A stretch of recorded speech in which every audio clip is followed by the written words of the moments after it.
Assalamualaikum warahmatullahi wabarakatuh.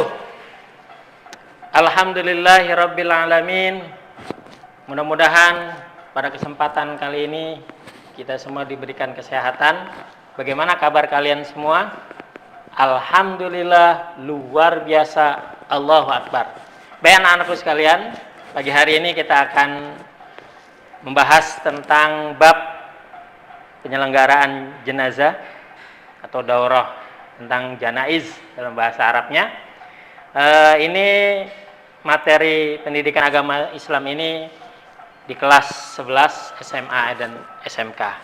Baik, ayat yang kita akan bacakan yang pertama mukaddimahnya, A'udzu billahi minasyaitonir rajim. Bismillahirrahmanirrahim. Kullu nafsin dha'iqatul maut wa innama tuwaffawna ujurakum yawmal qiyamah faman zuhziha 'anil nari wa udkhilal jannata faqad faz wa mal hayatud dunya illa mata'ul ghurur. Ya, itu surat Al-Imran ayat 185. Apa artinya anak-anakku sekalian? Kullu nafsin dha'iqatul maut, setiap yang bernyawa akan merasakan kematian. Wa innama tuwaffawna ujurakum yaumal qiyamah, dan hanya pada hari kiamat sajalah diberikan dengan sempurna balasanmu.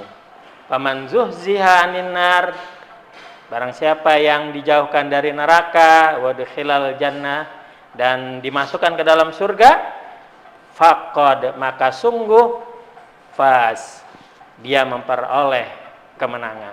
Wa mal hayatud dunya, kehidupan dunia illa hanyalah mata'ul ghurur, yaitu kesenangan yang memperdaya. Ali Imran surat yang ayatnya 185. Kemudian apa lagi? Ada surat selanjutnya. Wallahu ta'ala, A'udzu billahi minasyaitonir rajim. Ya ayyuhalladzina amanu ittaqullaha haqqa tuqatih wa la tamutunna illa wa antum muslimun. Apa artinya? Hai orang-orang yang beriman, bertakwalah kepada Allah sebenar-benarnya takwa kepadanya, dan janganlah sekali-kali kamu mati melainkan dalam keadaan beragama Islam. Mari kita kaji tentang kaifiyahnya, tata caranya. Yang pertama, tata cara memandikan. Yang kedua, tata cara mengafani. Yang ketiga, tata cara menyolatkan. Dan yang keempat, yaitu menguburkan. Baik, kita perhatikan. Di dalam memandikan mayat, diperhatikan hal-hal berikut ini.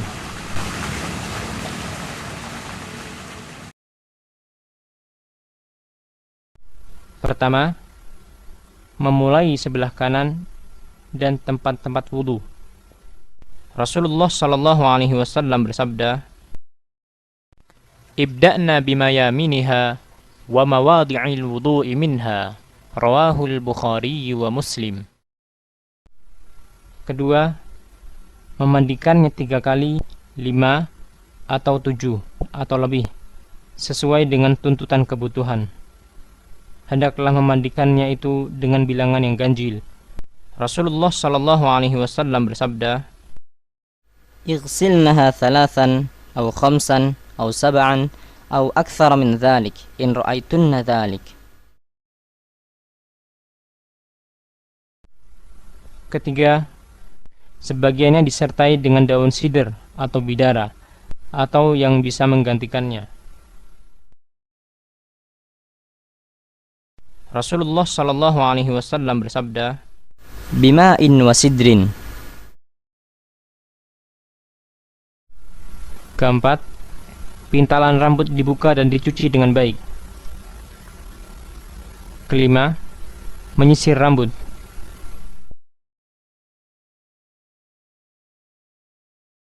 Keenam, rambut wanita dipintal menjadi 3 dan ditaruh di belakangnya. Ketujuh, memandikan dengan secari kain atau yang semacamnya, seperti kaos tangan, lap, dan yang semisalnya, di bawah kain penutup badannya, setelah seluruh pakaiannya dilepaskan. Untuk laki-laki, kain penutup menutupi mulai dari bagian pusar sampai bagian lutut. Adapun untuk wanita, kain penutup menutupi bagian dada sampai lutut. Adapun apabila suami memandikan istri atau istri memandikan suami, maka tidak perlu menggunakan kain penutup karena tidak ada batasan aurat bagi mereka berdua. Kedelapan, akhir pemandian dicampur dengan sesuatu yang wangi, seperti kamfer atau kapur barus, dan ini yang terbaik. Waja'alna fil akhirati kafuran aw syai'an min kafur. Kecuali orang yang mati ketika ihram, maka tidak boleh diberi minyak wangi. Kesembilan, laki-laki dimandikan oleh laki-laki dan wanita dimandikan oleh wanita, terkecuali suami istri. Keduanya boleh saling memandikan karena tidak ada dalil yang melarangnya. Bahkan hal tersebut dijelaskan dalam sunnah Rasulullah Sallallahu Alaihi Wasallam.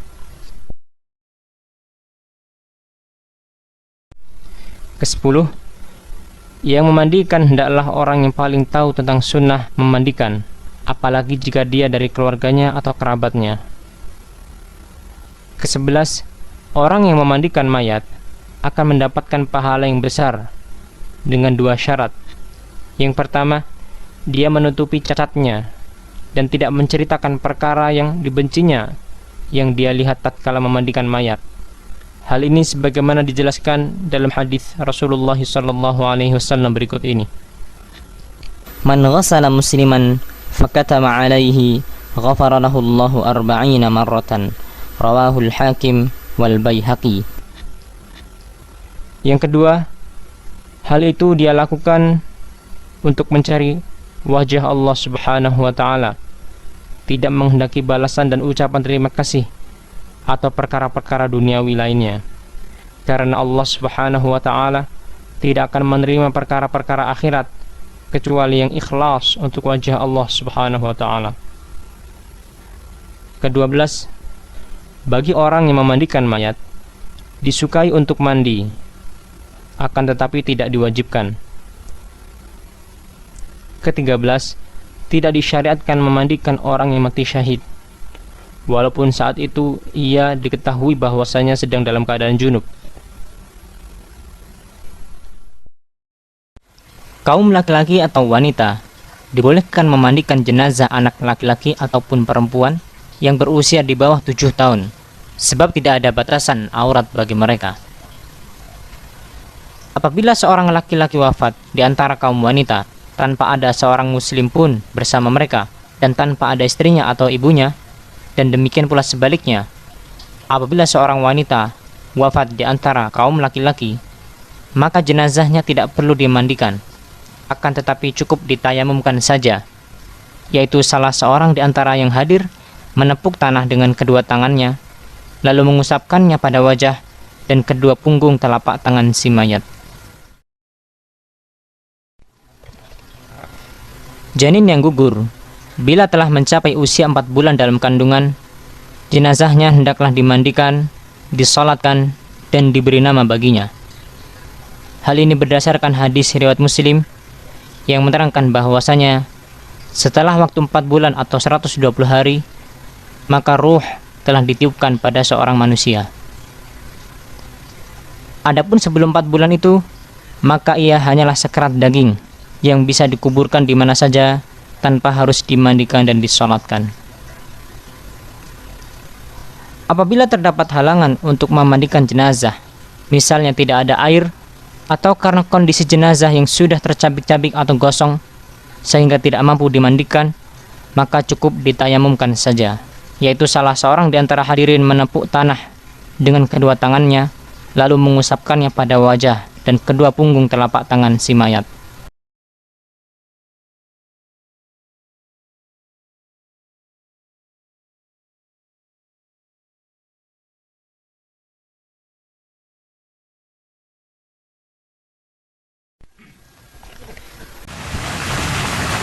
Ini adalah tata cara memandikan jenazah sebagaimana yang telah dijelaskan di muka. Pertama, kita mewudukan jenazah tersebut. Cara mewudukan jenazah sebagaimana biasa kita wudu, yaitu dengan membaca basmalah. Kemudian kita mencuci kedua telapak tangan si mayat sebanyak 3 kali. Kemudian membersihkan mulut dan hidungnya 3 kali. Kemudian membasuh wajahnya 3 kali. Dan mencuci tangan kanan dan kirinya sampai siku 3 kali. Kemudian mengusap kepalanya, dimulai dari bagian depan kepala sampai ke belakang, kemudian mengembalikannya ke depan, serta mengusap kedua telinganya. Setelah itu mencuci kaki kanan dan kaki kirinya 3 kali.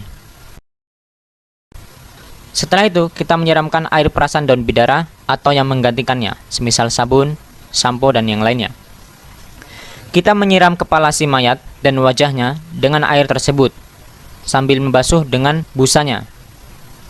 Kemudian kita membasuh bagian tubuh sebelah kanan si mayat dari pundak sampai telapak kaki kanan dengan membalikkan tubuhnya ke sebelah kiri. Setelah itu kita membasuh bagian tubuh sebelah kiri si mayat dari pundak sampai telapak kaki kiri dengan membalikkan tubuhnya ke kanan. Ini adalah pembasuhan sebanyak sekali. Kemudian kita mengulangi pembasuhan sekali lagi, dengan catatan aurat si mayat harus tetap tertutup. Setelah itu, apabila kita hendak menjadikan pembasuhan hanya sebanyak 3 kali, maka pada siraman terakhir, kita siramkan air kapur barus. Pada siraman ketiga ini, kita siramkan kepala si mayit air kapur barus, demikian pula ke wajahnya, kemudian kita membasuh bagian tubuh sebelah kanan si mayat, dari pundak sampai telapak kaki kanan dengan membalikkan tubuhnya sebelah kiri. Kemudian membasuh bagian tubuh sebelah kiri si mayat dari pundak sampai ke telapak kaki kirinya dengan membalikkan tubuhnya ke sebelah kanan. Dengan catatan aurat si mayat harus tetap tertutup. Maka selesailah proses memandikan jenazah. Setelah itu, tubuh si mayat dikeringkan dengan handuk. Kemudian rambutnya untuk wanita dikepang menjadi 3 dan ditaruh di belakang. Setelah selesai memandikan mayat, maka wajib mengkafaninya.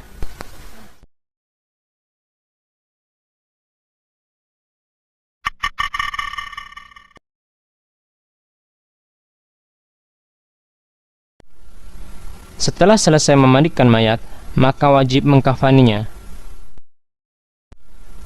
Kafan atau harganya wajib diambilkan dari harta mayat, walaupun menghabiskannya. Sebaiknya, kafan itu menutupi seluruh badannya. Jika tidak mudah mendapatkan kafan yang menutupi seluruh badannya, maka kepalanya dan badan yang panjang ditutup dengan kafan, dan badannya yang masih terbuka ditutup dengan idhir, atau sejenis rumput yang harum baunya, atau rumput jerami yang lainnya. Walaupun hal ini jarang terjadi di zaman kita ini, akan tetapi ini merupakan ajaran Rasulullah SAW yang harus diterangkan. Disukai dalam kafan beberapa perkara. Pertama, hendaknya kain kafan berwarna putih. Rasulullah SAW bersabda,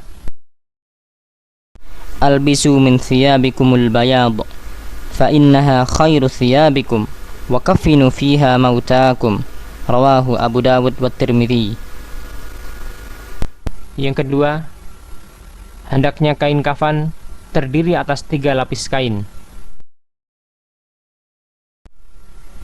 Yang ketiga, salah satu dari 3 lapis itu kain yang bergaris.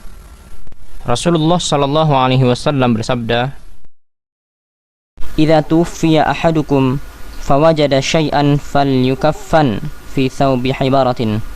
Rawahu Abu Dawud wal Baihaqi.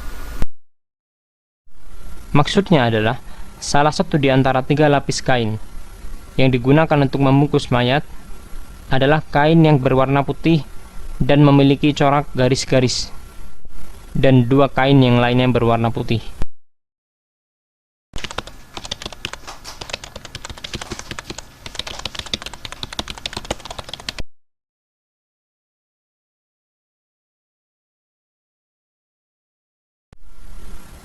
Tidak boleh berlebihan di dalam kafan dan melebihkan kafan di atas 3, karena hal ini menyelisih kafan Rasulullah Shallallahu Alaihi Wasallam dan termasuk dalam menyia-nyiakan harta.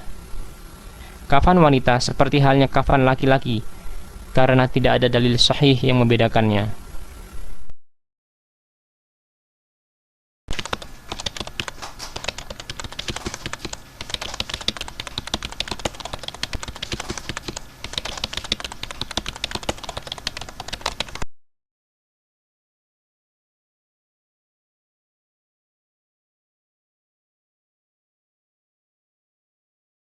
Menyalatkan mayat muslim hukumnya fardu kifayah. Artinya, jika sebagian kaum muslimin telah menunaikannya, maka gugurlah kewajiban dari kaum muslimin yang lainnya. Adapun menyalatkan 2 orang berikut ini, hukumnya tidak wajib, akan tetapi diperbolehkan. Yang pertama adalah menyalatkan anak kecil yang belum baligh. Hal ini sebagaimana Rasulullah SAW tidak menyalatkan Ibrahim yang beliau meninggal tatkala berumur 18 bulan.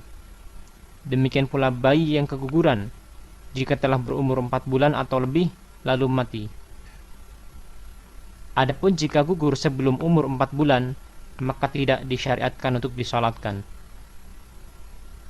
Yang kedua, orang yang mati syahid. Hal ini sebagaimana para syuhada Uhud yang Rasulullah SAW dan para sahabat yang lainnya tidak menyolatkan mereka. Disyariatkan menyolatkan beberapa orang berikut ini. Yang pertama, orang yang terbunuh di dalam had dari had-had Allah.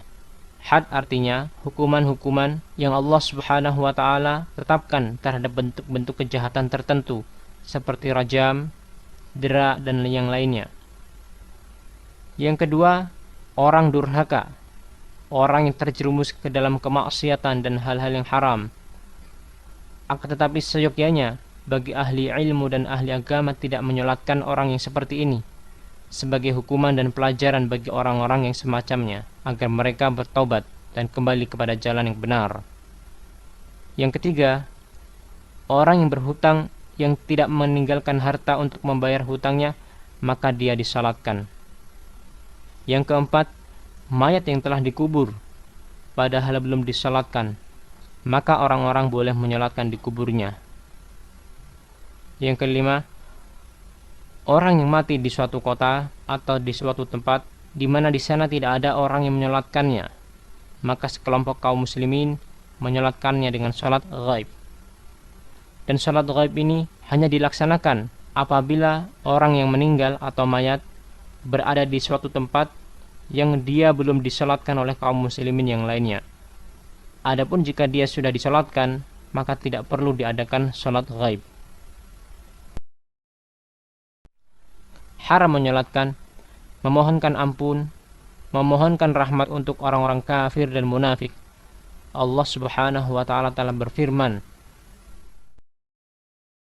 ولا تصل على أحد منهم مات أبدا ولا تقم على قبره إنهم كفروا بالله ورسوله وماتوا وهم فاسقون ولا تعجبك أموالهم. Berjamaah di dalam sholat jenazah hukumnya wajib, sebagaimana kewajiban di dalam sholat-sholat wajib. Jika kaum muslimin menyolatkan mayat sendiri-sendiri, kewajiban menyolatkan mayat pun gugur. akan tetapi mereka berdosa karena telah meninggalkan sholat berjamaah. Wallahu alam. Terjadinya jamaah paling sedikit 3 orang, dan jika jamaah semakin banyak maka semakin baiklah bagi si mayat. ما من رجل مسلم يموت فيقوم على جنازته 40 رجلا لا يشركون بالله شيئا إلا شفعهم الله فيه. رواه مسلم. Makmum disukai berbaris di belakang imam menjadi 3 shaf atau lebih, sebagaimana keterangan berikut ini. ما من ميت يموت فيصلي عليه 3 صفوف من المسلمين إلا أوجب. Jika makmumnya hanya 1 orang laki-laki, maka dia tidak berdiri sejajar dengan imam, sebagaimana sunnah di dalam semua salat yang lain. Akan tetapi makmum berdiri di belakang imam. Penguasa atau wakilnya, jika ada, lebih berhak menjadi imam salat jenazah. Jika tidak ada, maka yang paling berhak imam adalah yang paling banyak hafalan Al-Qur'annya. Jika berkumpul banyak mayat, laki-laki dan wanita, dan mereka disolatkan bersama-sama, maka mayat laki-laki walaupun kecil didekatkan imam, dan mayat wanita mendekati kiblat.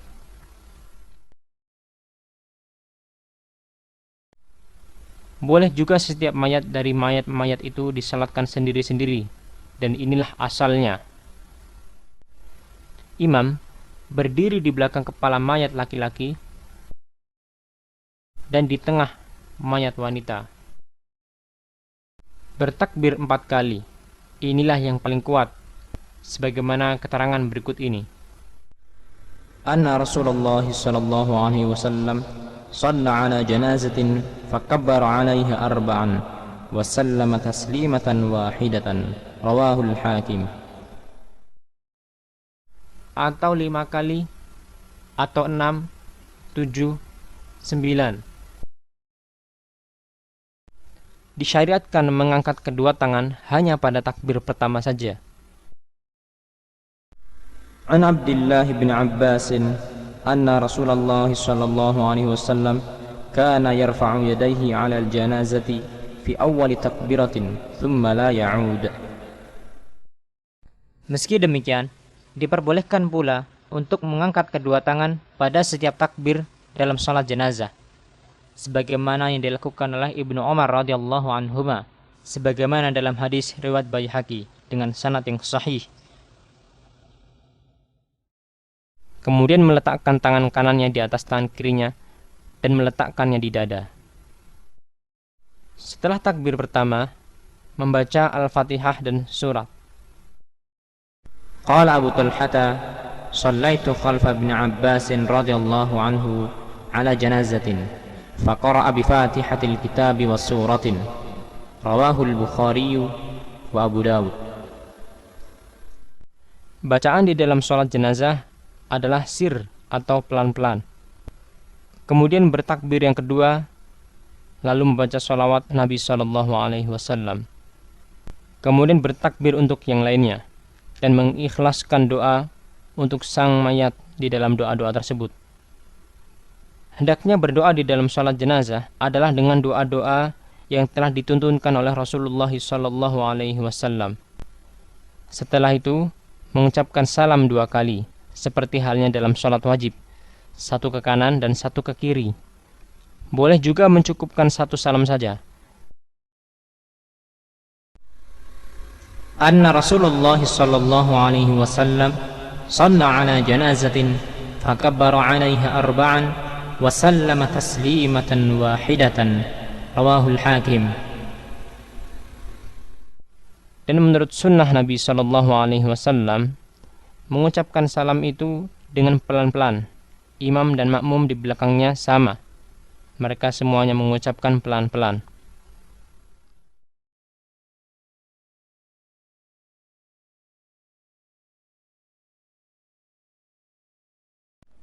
Allahu Akbar. Billahi minasyaitonir rajim. Bismillahirrahmanirrahim. الحمد لله رب العالمين الرحمن الرحيم بسم الله الرحمن الرحيم ألهاكم التكاثر حتى زرتم المقابر كلا سوف الله أكبر. اللهم صل على محمد وعلى آل محمد كما صليت على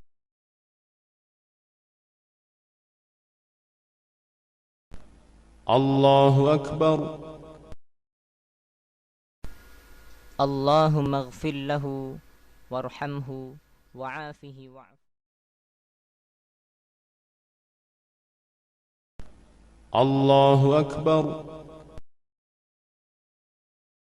اللهم اغفر لحينا وميتنا وشاهدنا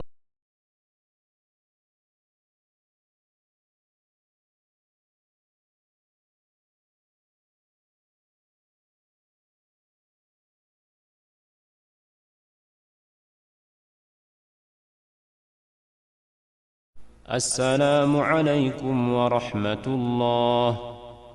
السلام عليكم ورحمة الله.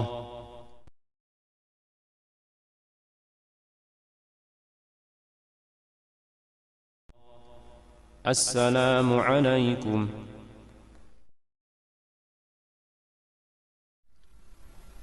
Tidak boleh salat jenazah pada waktu-waktu yang terlarang, kecuali karena darurat, yaitu tatkala matahari terbit, pada tengah hari, dan ketika matahari akan tenggelam. Waktu-waktu yang terlarang itu adalah waktu yang disebutkan dalam hadis berikut ini.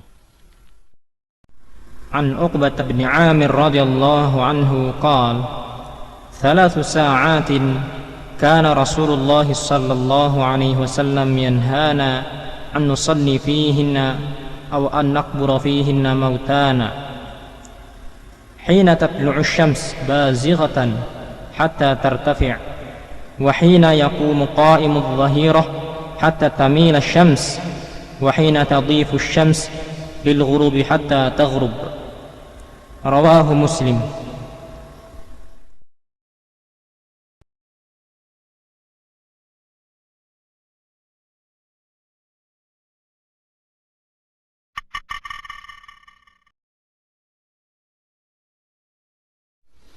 Wajib memikul mayat dan mengikutinya. Ini termasuk hak mayat muslim atas semua kaum muslimin. Dan mengikuti mayat ada 2 derajat. Pertama, mengikutinya di keluarganya sampai menyolatkannya. Yang kedua, mengikutinya di keluarganya sampai selesai penguburannya. Dan inilah yang lebih utama. Rasulullah sallallahu alaihi wasallam pernah bersabda, Man shalla ala janazatin wa lam yattabi'ha falahu qirat fa in tabi'aha falahu qiratan. Qila wa mal qiratan? Qala asgharuhuma mithlu Uhudin. Rawahu Muslim. mengikuti jenazah hanya diperuntukkan untuk laki-laki, sedangkan wanita tidak, berdasarkan larangan Rasulullah SAW bagi wanita untuk mengikuti jenazah. Qalat Ummu Athiyyah radhiyallahu anha, nuhina 'an ittiba'il janaiz wa lam yu'zam 'alaina. Rawahu al-Bukhari wa Muslim.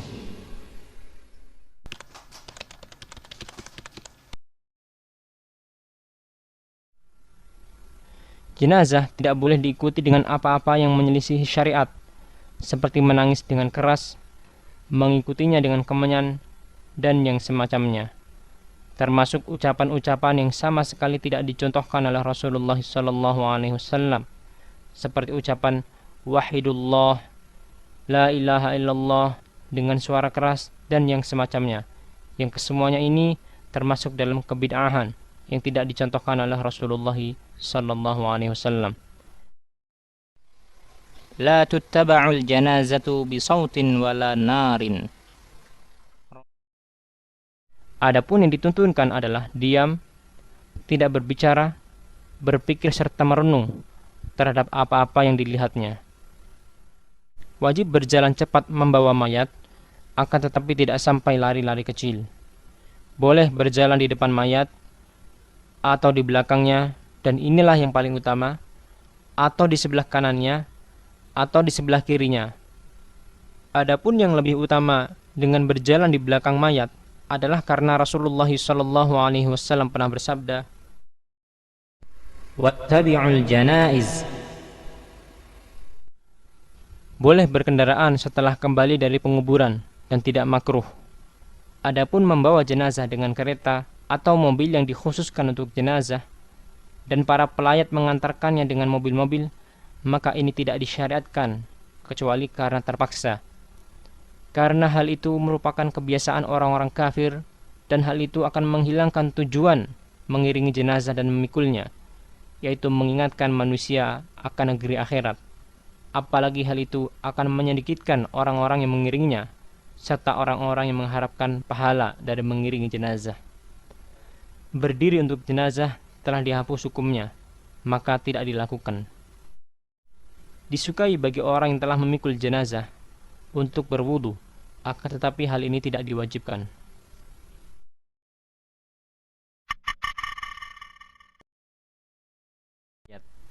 Wajib mengubur mayat walaupun kafir.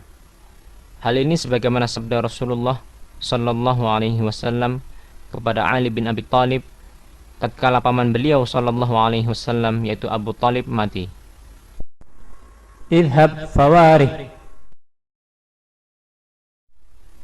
Mayat muslim tidak boleh dikubur bersama mayat orang kafir, dan mayat orang kafir tidak boleh dikubur bersama mayat orang muslim, masing-masing di pekuburan mereka sendiri-sendiri. Menurut sunnah Nabi Shallallahu Alaihi Wasallam, mengubur mayat di pekuburan umum, kecuali para syuhada, mereka dikubur di tempat meninggalnya dan tidak boleh dipindahkan ke pekuburan. Adapun Rasulullah Shallallahu Alaihi Wasallam, di mana beliau dikubur di kamarnya, maka ini merupakan kekhususan bagi Rasulullah Shallallahu Alaihi Wasallam. Tidak boleh mengubur jenazah pada waktu-waktu yang terlarang, yaitu tatkala matahari terbit, pada tengah hari, dan tatkala matahari akan tenggelam, atau di waktu malam, kecuali karena kondisi darurat. Sebagaimana Rasulullah SAW pernah beliau menguburkan seseorang pada waktu malam dengan diterangi lampu.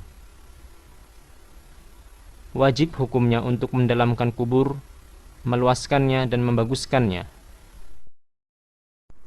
Ihfaru wa awsi'u wa ahsinu. Rawahu Abu Dawud. Diperbolehkan dua keadaan dalam kubur, yaitu lahad dan syak. Namun yang pertama lebih utama.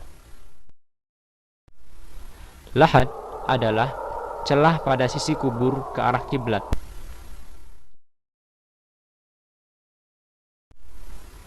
Dan syak adalah lubang ke bawah.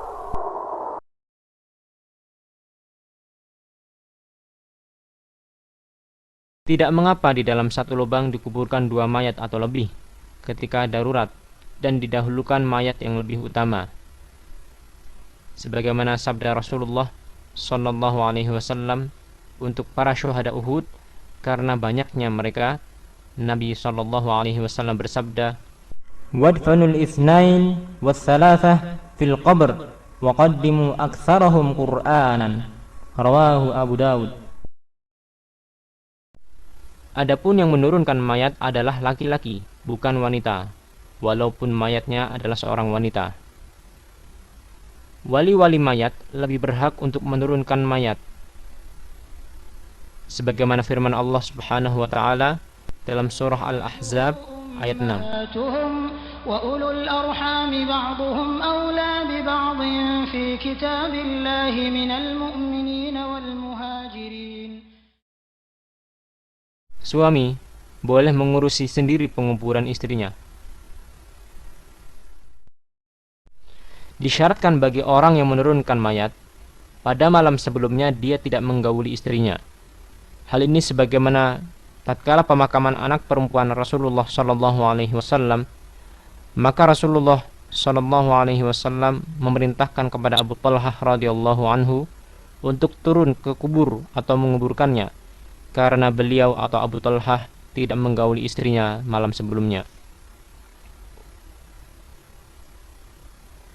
Menurut sunnah Rasulullah Shallallahu Alaihi Wasallam, memasukkan mayat adalah dari arah kaki.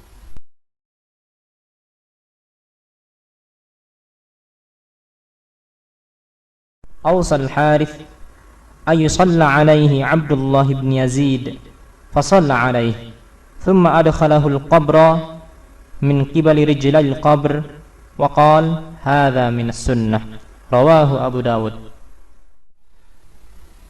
Mayat dibaringkan di atas lambungnya yang kanan dan wajahnya dihadapkan ke kiblat.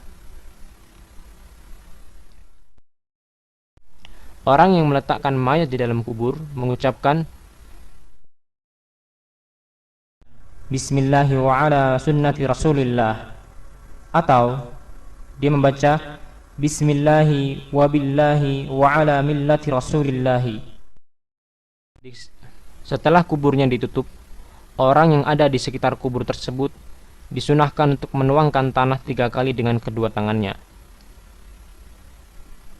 Hal ini sebagaimana perbuatan Rasulullah Shallallahu Alaihi Wasallam, di mana beliau pernah menyolatkan jenazah, lalu tatkala setelah penguburannya, beliau menaburkan tanah ke atas kuburnya sebanyak 3 kali taburan. Setelah penguburan, disunahkan untuk melaksanakan hal-hal sebagai berikut. Pertama, menaikkan kubur dari tanah dengan tinggi sekitar 1 jengkal, tidak diratakan dengan tanah lainnya, untuk menjaga agar jangan sampai dihinakan, seperti diinjak, diduduki, dan yang semacamnya. Kedua, memberinya tanda dengan batu atau yang lainnya untuk mengenalinya. Ketiga, berdiri di sekitar kubur dan mendoakan kemantapan dan ampunan untuk mayat dan memerintahkan orang-orang yang hadir untuk melakukannya. Adalah Rasulullah Shallallahu Alaihi Wasallam. Tatkala beliau selesai menguburkan mayat, maka beliau pun berdiri dan berkata, Istaghfiru li akhikum wasalu lahu at-tathbit fa innahu al-an yus'al. Rawahu Abu Dawud. Adapun mengucapkan la ilaha illallah dan yang semisalnya tatkala penguburan, maka ini semua tidak ada contohnya dari Rasulullah Shallallahu Alaihi Wasallam, dan ini semua masuk ke dalam perkataan Abdullah bin Umar radhiyallahu anhuma, di mana beliau berkata, Kullu bid'atin dhalalah wa in ra'aha an-nasu hasanah. Oleh karena itu, wajib bagi setiap muslim dan muslimah untuk menjauhkan perkara-perkara tersebut, karena perkara-perkara tersebut tidak dicontohkan oleh Rasulullah Shallallahu Alaihi Wasallam. Selama penguburan, boleh duduk di dekatnya, dengan maksud mengingatkan orang-orang yang hadir terhadap kematian dan apa-apa yang akan terjadi setelahnya. Baik, kalau sudah dilihat, silahkan lembar kerjanya dikerjakan. Setelah itu kita akan mengenal apa sih takziah itu dan apa sih ziarah. Takziah itu artinya melayat, memberikan atau menghibur sahibul musibah, yang tertimpa musibah, dengan datang ke sana. Kemudian ziarah kubur artinya kita mengunjungi kuburan. Untuk apa? Untuk mendoakan si mayat tadi. Ya. Karena kenapa? Karena nanti pada hari ketika tiap-tiap diri akan mendapati segala kebaikan di hadapannya, begitu juga dengan keburukan yang dikerjakannya. Yauma tajidu kullu nafsim ma amilat min khairin muhtaran wa ma amilat min su. Ya. Baik. Kalau kalian sudah melihat, mengamati evaluasi hari ini, silakan dibentuk beberapa kelompok minimal 4, ya. Gimana kalian nanti mendiskusikan tentang materi ini ya, bisa lewat WA atau lewat line dan sebagainya, alat komunikasi. Bisa yang pertama kelompoknya membahas tentang bagaimana cara memandikan jenazah, karena kita sekarang sedang ditimpa musibah COVID-19, bagaimana cara memandikannya. Itu kelompok pertama. Kemudian yang kedua, karena juga kita sekarang sedang musibah COVID ini, bagaimana mengafani jenazah COVID-19, kelompok 2. Yang ketiga, sama seperti yang pertama kedua, yaitu mensolatkan. Gimana cara mensolatkan jenazah COVID-19. Dan yang terakhir, menguburkannya, mayat COVID-19. Jadi ada empat kelompok, silakan kalian diskusikan. Mungkin minggu depan kita mohon kelompok-kelompok tadi untuk mempresentasikannya ya dengan Zoom meeting yang akan datang minggu depan. Baik, itu saja dari Bapak. Mudah-mudahan bermanfaat buat kalian semua, dan mudah-mudahan ini menjadi semacam hikmah buat kita mengingat mati, karena semua manusia pasti akan mati ya. Jadi itu saja dari Bapak. Lebihnya mohon dibukakan pintu maaf yang sebesar-besarnya. Assalamualaikum warahmatullahi wabarakatuh.